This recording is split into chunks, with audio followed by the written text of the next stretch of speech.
Oh yeah! Hey there and hello! Welcome to the attic of the dollhouse for another reading from Grimm's Complete Fairy Tales. That's right. But before we dive in with the fairy tales, we like to do around these here parts. Or if you've been here before, anyhow, we like to kill the lights. That's right. Get that fire crackling element going and play us a little bit of a Suzuki D-Harp. Yeah, let's get it.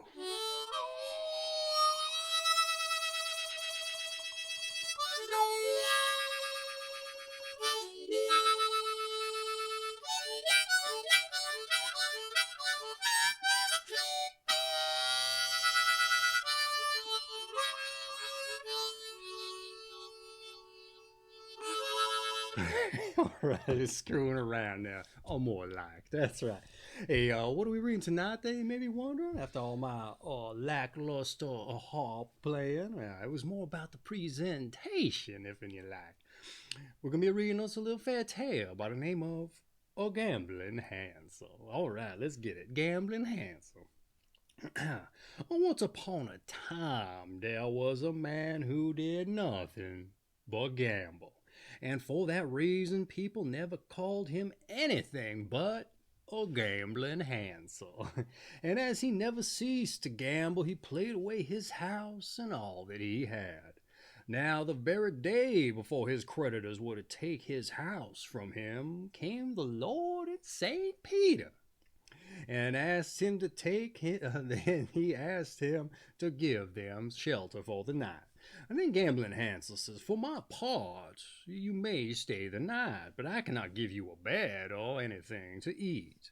And so the Lord said he would just take them in, and they themselves would buy something to eat, to which Gambling Hansel made no objection.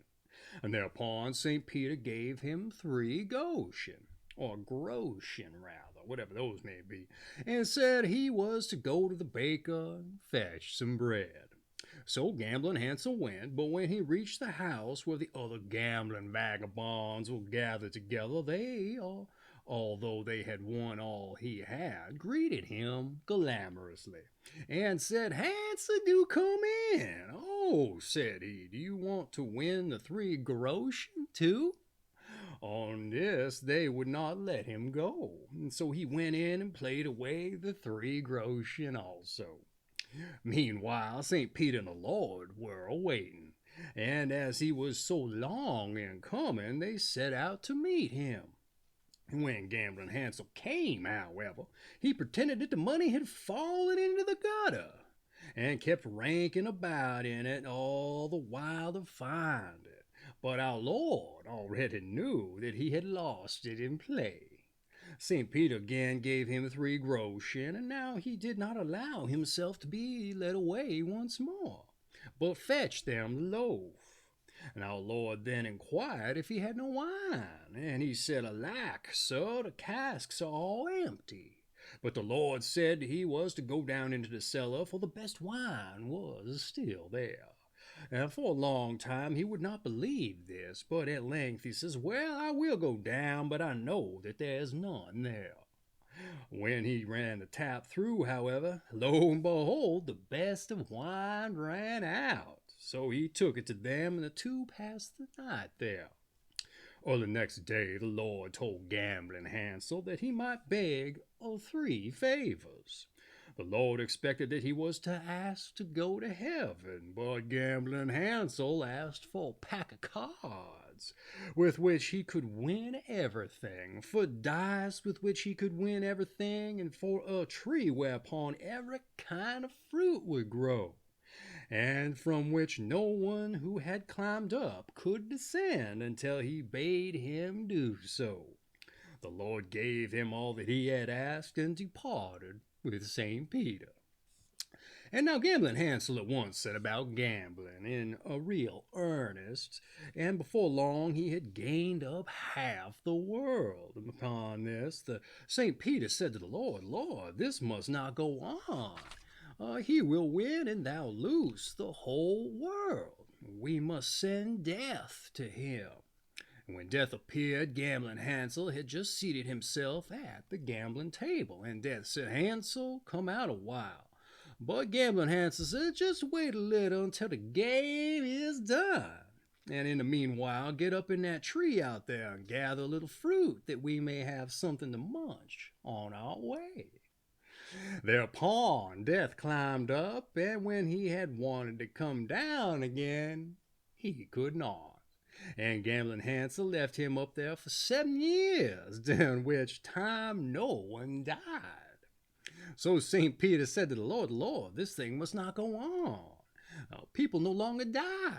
We must go ourselves. And they went themselves, and the Lord commanded Hansel to let Death come down. So Hansel went at once to Death and said to him, come on down, and Death took him directly and put an end to him. They went away together and came to the next world, and then Gambling Hansel made straight for the door of heaven and knocked at it. Well, who is there? Gambling Hansel. We will have nothing to do with him. Be gone. So he went to the door of purgatory and knocked once more. Who's there? Gambling Hansel. There's quite enough weeping and wailing here without him. We do not want to gamble, just go away again. And then he went to the door of hell, and there they let him in. There was, however, no one at the door but old Lucifer and the crooked devils who had just been doing their evil work in the world. And no sooner was Hansel there than he sat down to gamble again. Lucifer, however, had nothing to lose but his misshapen devils, and Gambling Hansel won them from him, as with his cards he could not fail to do. Now he was off again with his crooked devils, and they went to Hohenfurt and pulled up a hop hole, and with it went to heaven and begun to thrust a pole against it, and heaven began to crack. So again St. Peter said, Lord, this cannot go on, and we must let him in, or he will throw us down from heaven. And they let him in, but Gambling Hansel instantly began to play again, and there was such a noise and confusion that there was no hearing what they themselves were saying. Therefore St. Peter once more said, Lord, this cannot go on. We must throw him down, and he will make all heaven rebellious. So they went to him at once, threw him down, and his soul broke into fragments, and went into the gambling vagabonds who are a-living this very day. Ooh, that has been a Gambling Hansel. I like that one. All right, hey, let's read us another one since we got the time. That was a relatively moderately sized fairy tale, so let's do us another one. All right, the old man made young again. In the time when our Lord still walked this earth, he and St. Peter stopped one evening at a smith's and received 3 quarters. Then it came to pass that a poor beggar, badly pressed by age and infirmity, came to his house and begged alms of the smith. St. Peter had compassion on him and said, Lord and Master, if it please thee, cure his torments, that he may be able to win his own bread. The Lord said kindly, Smith, lend me thy forge, and put some coals for me, and then I will make this ailing old man young again. The smith was quite willing, and St. Peter blew the bellows, and when the coal fire sparked up large and high, our Lord took the little man, pushed him in the forge in the midst of the red-hot fire, so that he glowed like a rose bush, and praised God with a loud voice. And after that the Lord went with the quenching tub, put the glowing little man into it, so that the water closed over him, and after he had carefully cooled him, gave him his blessing. Well, behold, the little man sprang out nimbly, looking fresh, straight, healthy, and as if he were but 20.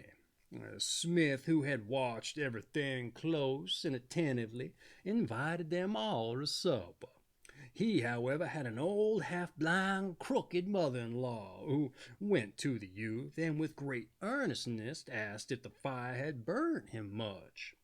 He answered that he had never felt more comfortable.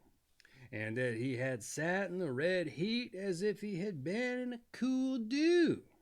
And the youth's words echoed in the ears of the old woman all night long. And the next morning, when the Lord had gone on his way again and had heartily thanked the smith, well, the latter thought he might make his old mother-in-law young again.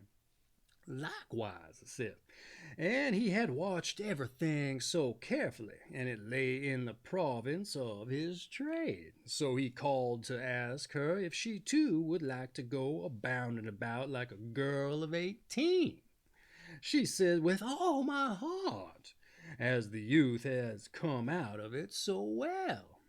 So the smith made a great fire, and thrust the old woman into it, and she writhed about this way and that, and uttered terrible cries of murder.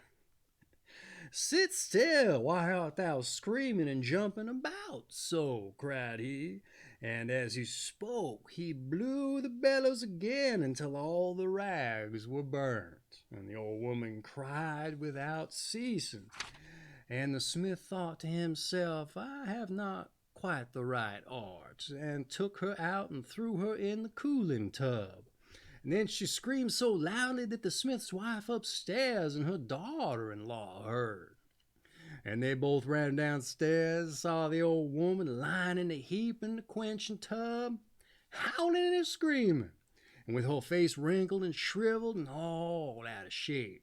Thereupon the two who were both with child were so terrified that the very night 2 boys were born who were not made like men, but apes. And they ran into the woods, and from them sprang the race of apes. Well, I say, and that has been The Old Man Made Young Again, and Gambling Hansel, from Grimm's Complete Fairy Tales. That's right. Hey, I'm going to put a link for this book down in the description if you want to pick you up your own copy there and support the channel and you in the bargain. Oh, I'd appreciate it much. And I bet whoever's presently publishing old Grimm's Complete Fairy Tales wouldn't mind it either. But that's not what's important here. What's important is that you got your fairy tales and that we had a good time. So let's take us out by having another more good time now.